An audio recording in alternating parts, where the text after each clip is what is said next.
مجھے آج بھی وہ دن یاد ہے جب میں اپنی شادی کے بعد پہلی بار پاکستان واپس آیا تھا۔ گھر کا ہر فرد ایئرپورٹ پر موجود تھا، جس میں میری 2 سال کی بیٹی رمشا بھی تھی۔ میری آنکھیں آمنہ کو ڈھونڈنے لگیں، لیکن اس کو وہاں نہ پا کر میں تھوڑا بے چین سا ہو گیا۔ خیر، گھر والوں سے مل کر رمشا کو گود میں لیا تو وہ زور زور سے رونے لگی۔ ریحان، اسے مجھے دے دو۔ آپا کی آواز آئی تو فوراً ہی میں نے آمنہ کا پوچھ لیا، اماں، آمنہ کیوں نہیں آئی مجھے لینے، اور پھر اتنی چھوٹی سی بچی کو بھی بھیج دیا؟ ریحان، تم پریشان مت ہو، وہ گھر پہ تمہارے لیے کھانا بنا رہی ہے۔ وہ کون سا روز روز کام کرتی ہے؟ آج سب لوگ تمہیں ملنے آئے ہیں تو اس لیے کھانا بنا رہی ہے۔ آپا کی بات سن کر خاموش ہو گیا۔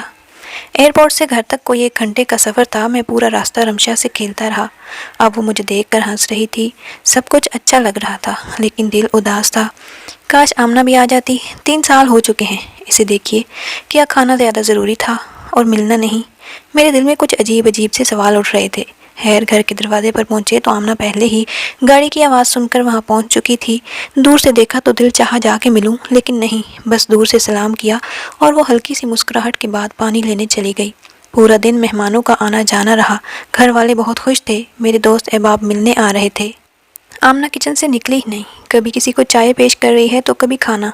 مانو یوں لگ رہا تھا جیسے میری آمنہ تو کہیں کھو سی گئی۔ شام ہوئی تو رش کچھ کم ہوا۔ سب کھانا کھانے میں مصروف تھے۔ سوچا آمنہ کی مدد کروں، صبح سے بس کام میں لگی ہے۔ ابھی اٹھا ہی تھا کہ اماں نے بلا لیا، ریحان میرے پاس آ کر بیٹھ جاؤ۔ اماں، آمنہ سے کچھ بات کرنی ہے۔ آ رہا ہوں۔ اسے چھوڑو، کام ختم کر کے خود ہی آ جائے گی۔ ویسے کون سا کام کرتی ہے، آج ہی کرنے لگی ہے تو کرنے دو نا۔ شاید یہ دوسری گانٹھ تھی جو امنہ کے خلاف میرے دل میں لگی تھی۔ آپا سے آپا نے کام نہ کرنے کا سنایا، اب اماں کی بات پہ چپ کر کے بیٹھ گیا اور سوچنے لگا شاید اماں ٹھیک ہی کہہ رہی ہوں گی۔ آخر کو وہ میری ماں ہے، غلط کیسے ہو سکتی ہے؟ رات کو جب سب سونے چلے گئے تو آمنہ سے کچھ بات کرنے کا موقع ملا۔ آمنہ، اتنی چپ کیوں رہتی ہو؟ تم تو بولا کرتی تھی، یاد ہے پورا دن ہم آفس میں بس تمہیں چپ کرایا کرتے، کبھی باس سے لڑائی تو کبھی میڈم میرم سے۔ آمنہ اور میں ایک ہی آفس میں نوکری کرتے تھے۔ آمنہ مجھے پہلے دن پسند آ گئی تھی جب وہ پہلے دن نوکری پہ آئی تھی۔ معصوم سی، بولنے پر پوری طوطا سی تھی۔ جب ہم نے 3 سال تک ایک ساتھ جاب کی، پھر مجھے باہر جانے کا موقع ملا تو جاب چھوڑ دی، لیکن آمنہ کو کبھی نہیں بولا۔ اس کو اپنانا چاہتا تھا، تبھی ماں کو راضی کیا، جو انتہائی مشکل کام تھا۔ خیر، آخر وہ دن آ ہی گیا جب ہم ایک ہو گئے۔ بس ایک ماں کے لیے ہی میں اپنی شادی پہ آ سکا۔ شادی کے بعد پھر آنا جانا لگا رہا اور پورا مہینہ گزر گیا، پتہ ہی نہ چلا۔ ریحان، وہ میں بس آمنہ نے اتنا ہی کہا کہ رمشا نے رونا شروع کر دیا۔ آمنہ اس کو چپ کرانے اور سلانے میں لگ گئی۔ میری آنکھ کب لگی پتہ ہی نہ چلا۔ صبح رمشا کی آواز پر میری آنکھ کھلی۔ آمنہ یار، رمشا کو دیکھو کیوں رو رہی ہے؟ پر رمشا کی مسلسل آواز سے آخر میں اٹھ گیا۔ آمنہ، کہاں ہو یار؟ آمنہ۔ میں رمشا کو لے کر باہر آیا تو پھر سے آمنہ کو کچن میں پایا۔ چنے کم پڑ گئے ہیں آمنہ، چنے اور لانا۔ اماں کی آواز میرے کانوں میں پڑی تو کچھ دیر رک گیا۔ سب لوگ کھانے کی میز پر تھے سوائے آمنہ کے۔ اماں نے مجھے دیکھا تو بلا لیا، آ جاؤ ناشتہ کر لو، دیکھو تمہارے سب بہن بھائی موجود ہیں۔ آمنہ کہاں ہے؟ بھوک لگی ہے رمشا کو۔ لاؤ اسے مجھے دو، تم فریش ہو جاؤ، اسے میں دیکھتی ہوں۔ امی نے مجھ سے رمشا لے لی۔ آج پھر آمنہ کچن میں اکیلی اور پورا خاندان، جس میں کم از کم 20 لوگ تو ہوں گے، کھانے میں مصروف تھے۔ اماں تو کہہ رہی تھی کہ آمنہ کوئی کام نہیں کرتی، بس کل ہی کل کیا تھا؟ پھر یہ کیا تھا؟ آمنہ، اپنا اور میرا کھانا باہر لے آؤ۔ شاید میری بات کسی کو بھی اچھی نہیں لگی تھی، پر کچھ ایسا بھی تھا جو مجھے اچھا نہیں لگا تھا۔ صبح سے دوپہر اور دوپہر سے شام آمنہ کا بس ایک ہی کام تھا، ہر کسی کی خواہش پورے کرنے میں لگی رہتی۔ میں سمجھ چکا تھا آمنہ اتنی چپ کیوں ہے۔ میرے گھر میں آ جانے کے بعد آمنہ میں پھر سے کچھ تبدیلیاں آنا شروع ہوئیں۔ شاید میرے جانے کے بعد سب اس پر حاوی ہو گئے، تبھی وہ تھوڑا سہم چکی تھی۔ وقت گزرتا رہا، اب وہ کام چھوڑ بھی دیا کرتی تھی یا مجھ سے کہہ دیتی اور میں خوشی سے اٹھ کر اس کی مدد کر دیتا۔ آج اماں کی آواز آئی کہ آمنہ ناشتہ بنا دو، رحیلہ آئی ہے۔ اور رحیلہ میری آپا کا نام تھا، جن کی شادی ہمارے گھر کے قریب ہی چاچا کے گھر ہوئی تھی۔ آپا تقریباً روز ہی ہمارے گھر آ جایا کرتی تھی۔ آمنہ کی کمر میں شدید درد تھا۔ میرے منع کرنے کے باوجود وہ کچن میں گئی اور ناشتہ تیار کرنے لگی، کیونکہ ابھی رمشا سو رہی تھی، اس لیے میں آپا سے باتیں کرنے میں مصروف ہو گیا۔ آپا ہم سب بہن بھائیوں سے پیار کرتی تھی اور ہم سب ان کو بہت پسند کرتے تھے۔ ریحان پلیز دسترخوان لگوا دیں میرے ساتھ۔ میں ہاں میں سر ہلا کر اٹھ کھڑا ہوا اور آمنہ کی مدد کرنے لگا۔ یہ بات کسی کو بھی اچھی نہیں لگی۔ جب سب ناشتے سے فارغ ہو گئے اور آمنہ بھی رمشا کو لے کر کمرے میں چلی گئی، تب آپا اور میں ایک دوسرے سے باتیں کرنے لگے۔ میں مصروف تھی۔ ریحان، تم جانتے ہو تم لوگوں سے بہت پیار کرتی ہوں، کبھی ایسا نہیں چاہتی کہ تم لوگ خوش نہ رہو، لیکن میری کچھ نصیحتوں پر عمل کرو گے تو سکھی رہو گے، آگے تمہاری مرضی، میں تم پر جبر تو نہیں کر سکتی۔ جی جی آپا بولیں، آپ کو معلوم ہے ہم سب بہن بھائی آپ کی اور اماں کی بات کو ضرور اہمیت دیتے ہیں۔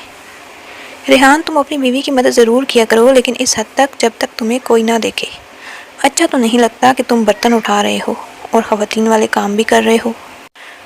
جو عادت تم اسے آج ڈالو گے کل وہی رہے گی۔ جو اس کے کام ہیں وہ اس کو کرنے دیا کرو، آخر کو آہستہ آہستہ کر ہی لے گی، لیکن اگر عادت بن گئی تو پھر تمہیں ہمیشہ ہی اس کی مدد کرنا ہوگی۔ لو، آپا کی بات میرے دل کو لگی۔ دن گزرتے رہے، آمنہ مسلسل کام میں لگی رہتی۔ کبھی میرا دل چاہتا تو رمشا کو دودھ بنا دیتا، اس سے زیادہ کچھ نہیں۔ اماں نہیں چاہتی تھی کہ میں واپس دوسرے ملک جاؤں، بس پھر وہیں کا ہو کر رہ گیا کیونکہ میں میک اپ کمپنی میں جاب کرتا تھا۔ تبھی اسی حوالے سے گھر بیٹھے کمپیوٹر پہ بہت اچھا کما لیتا۔ وقت گزرتا گیا، سب کچھ نارمل تھا۔ میں نے کبھی غور ہی نہیں کیا آمنہ کیا کرتی رہتی ہے۔ جب میرے 3 بچے ہوئے تو گزارا تھوڑا مشکل ہو گیا۔ میری دونوں بیٹیاں تو اسکول جایا کرتی تھی، لیکن بیٹا ابھی چھوٹا تھا۔ تبھی میں نے اور آمنہ نے ایک فیصلہ کیا کہ ہم بچوں کو بہتر تعلیم دینے کے لیے شہر شفٹ ہو جاتے ہیں۔ وہاں آمنہ نوکری کر لے گی اور میں گھر بیٹھے اپنی چیزوں کو سیل کروں گا۔ آپس سے مشورہ کیا تو انہوں نے بھی اس کی حامی بھری کہ ٹھیک ہے، بس اماں کو بھول مت جانا۔ میری تو خواہش ہے کہ اماں کو ساتھ لے جاؤں، لیکن اماں اپنے بچوں کو چھوڑ کے جانے کو تیار نہ تھی۔ وہ بڑے بھائی کے ساتھ رہنے لگی۔ اب زندگی بے حد مصروف تھی۔ میں پورا دن شام تک آرڈر ہی لیتا اور ان کو دوسری جگہوں پر بھجواتا۔ آمنہ جاب میں مصروف تھی اور بچے پڑھائی میں۔ میں اور میرا بیٹا گھر پر ہوتے، لیکن بے حد مصروف۔ ایک دن آمنہ جاب سے واپس آئی تو کچھ زیادہ ہی تھک گئی تھی، آتے ہی سو گئی اور ہم سب بھوکے رہ گئے۔ آمنہ تھوڑا بیمار رہنے لگی۔ اب جب وہ جاب سے واپس آتی تو پہلے کی طرح چست اور توانا محسوس نہ ہوتی۔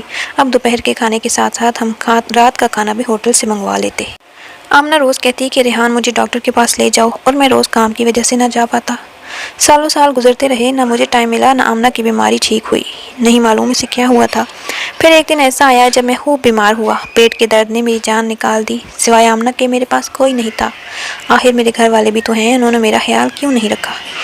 ایک دفعہ پھر مجھے احساس ہوا کہ میں آمنہ کے ساتھ زیادتی کر جاتا ہوں، لیکن یہ احساس شاید کچھ دنوں کا ہوتا ہے۔ وہی زندگی جس میں میری خواہش ہوتی ہے کہ آمنہ جاب سے واپس آ کر کھانا بنائے اور پورے گھر کو سنبھالے، اور جب بات میری مدد کی آتی تو میں اپنی تھکن کو آگے لے آتا، اور آپا کی وہ بات کہ بیوی کی بیجا مدد نہ کرنا ورنہ ساری زندگی ہی کرنا پڑے گی میرے دماغ میں موجود تھی۔ آمنہ اور میں لڑنا شروع کر دیتے۔ کبھی وہ ٹائم نہ دینے پر مجھ سے لڑتی اور کبھی میں کھانا نہ بنانے پر، اور کبھی تیرے گھر والے اور کبھی میرے گھر والے۔ بس یہی تو میں کر کے وقت گزرتا رہا۔ کبھی لڑنے لگتے۔ آج میں بہت اداس ہوں۔ آمنہ اسپتال میں ہے، اس کو ڈرپ لگی ہے اور میں خود کو کافی تنہا محسوس کر رہا ہوں۔ میں اور میرے بچے، بس اور کوئی نہیں۔ میرے گھر والے آمنہ سے رسماً پوچھ کے جا چکے ہیں، سوائے آمنہ کی امی کے اور کوئی نہیں جو اس وقت اس کے لیے بے چین ہو۔ مجھے آج وہ دن یاد آتے ہیں کہ ہم کیوں لڑتے تھے، اپنا وقت ضائع کرتے تھے۔ کیوں آپا نے مجھے یہ نہیں کہا کہ ریحان اپنی بیوی کی مدد کیا کرو، یہ ہمارے نبی صلی اللہ علیہ وآلہ وسلم کو بے حد پسند ہے۔ کیوں میں آمنہ کو ہر دفعہ غلط کہہ دیتا اور بس مجھے یہی لگتا کہ یہ بس کام سے بھاگنے کے چکر میں رہتی ہے۔ کیوں ہر دفعہ میں اپنے گھر والوں کی بات کو صحیح سمجھ جاتا۔ میں نے اور میرے گھر والوں نے آمنہ کو بدل ڈالا تھا۔ وہ آمنہ جو زندگی جیا کرتی تھی، میں نے اس کی خوشیاں اپنے تانوں سے ختم کر ڈالی۔ میں اس کا خیال تو رکھتا تھا، اسے اچھا بھی رکھتا، لیکن پیسوں کی حد تک۔ آمنہ تم واپس آ جاؤ، میں تمہارے بنا جی نہیں سکتا۔ تم میری زندگی کی ساتھی ہو اور مجھے تمہارے ساتھ کی عادت ہے۔ بس ٹھیک ہو جاؤ۔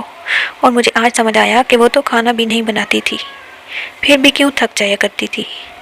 صرف کھانا بنانا گھر کے کاموں میں شامل نہیں ہوتا، اور بہت کچھ ہوتا ہے۔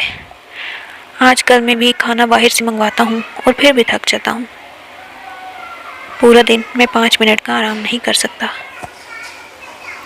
آمنہ تم سچ کہتی تھی کہ ریحان مرد ہی کیوں تھکتا ہے؟ آخر عورت کیوں نہیں تھکتی؟ اس کو اجازت کیوں نہیں ہوتی کہ وہ بھی اپنی تھکن کو بیان کر سکے؟ میں اپنے سب بھائیوں سے یہ ضرور کہنا چاہوں گا کہ جو غلطی میں نے کی آپ لوگ کبھی مت کرنا۔ اپنی بیویوں کے لیے ٹائم نکالو، ان کے نخرے اٹھاؤ، کیونکہ وہ ان سب کو پسند کرتی ہے۔ اگر تم چاہتے ہو تمہاری بیویاں جوان اور حسین رہیں، تعریف کیا کرو۔ جو مرد حضرات زیادہ غصہ کرتے ہیں، ان کی بیویاں جلد بیمار اور بوڑھا ہونا شروع ہو جاتی ہیں۔ ایک اور بہت اہم بات، ہمارے گھر والے جتنا ہم سے پیار کرتے ہیں اتنا ہماری بیوی سے نہیں کر سکتے۔ لہٰذا بیوی آپ کی ہے، نہ کہ محلے والوں کی، اور اس نے آپ کے گھر کو سنبھالنا ہوتا ہے۔ لہٰذا اس کو مضبوط بنانے کے لیے آپ کے پیار اور مدد کی ضرورت ہوتی ہے۔